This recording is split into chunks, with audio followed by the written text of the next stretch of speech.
Hi, welcome to Stem to Stern, a weekly program about restoring a classic fiberglass sailboat. Each week we'll tackle a different part of the boat, restoring it to the latest innovations that were undreamed of when the boat was first built.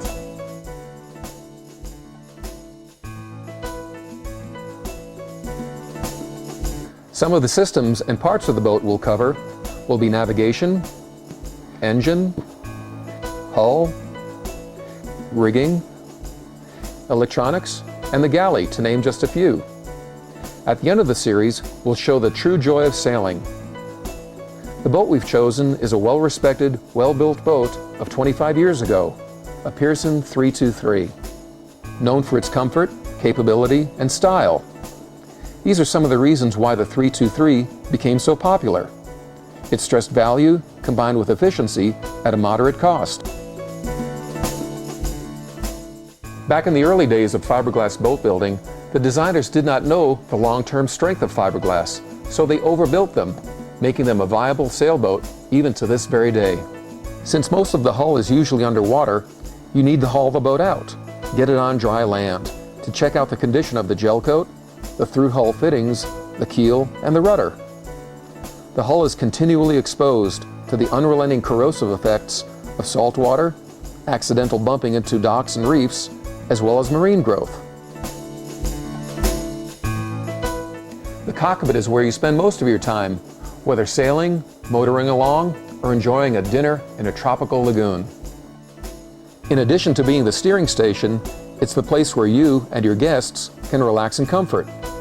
When this boat was originally built, it had a compass and rudimentary gauges. Today's instruments, however, provide more accuracy and safety afloat, using technology that was not even a glimmer on the horizon back then.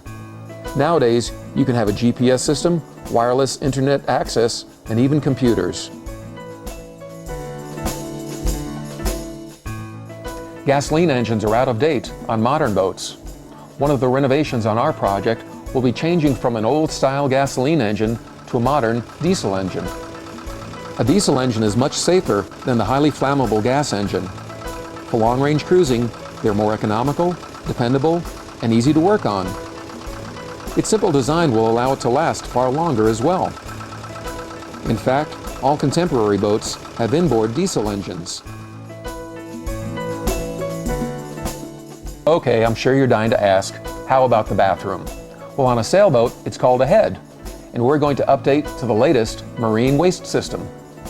Salt water is terrible for just about anything. Its interaction with metal is extremely corrosive.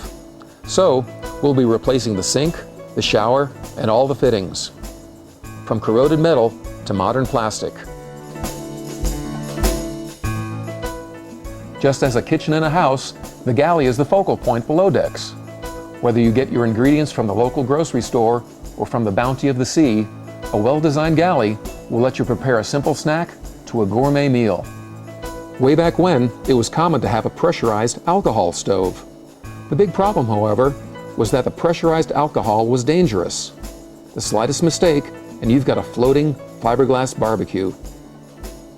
We'll be taking out the original alcohol system and installing a much safer, gimbaled propane stove, one with 3 burners and an oven. Below decks, the cabin is both your living room and dining room. A well-designed cabin will have good lighting and ventilation, heating if necessary, and even air conditioning, if affordable.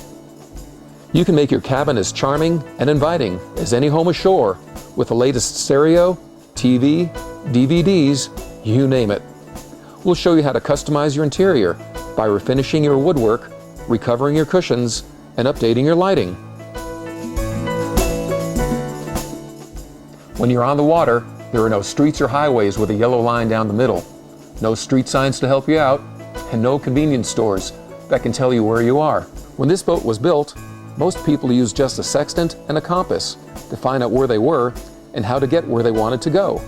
But with the exponential growth of electronics, satellites in the sky can pinpoint your position to within a few feet.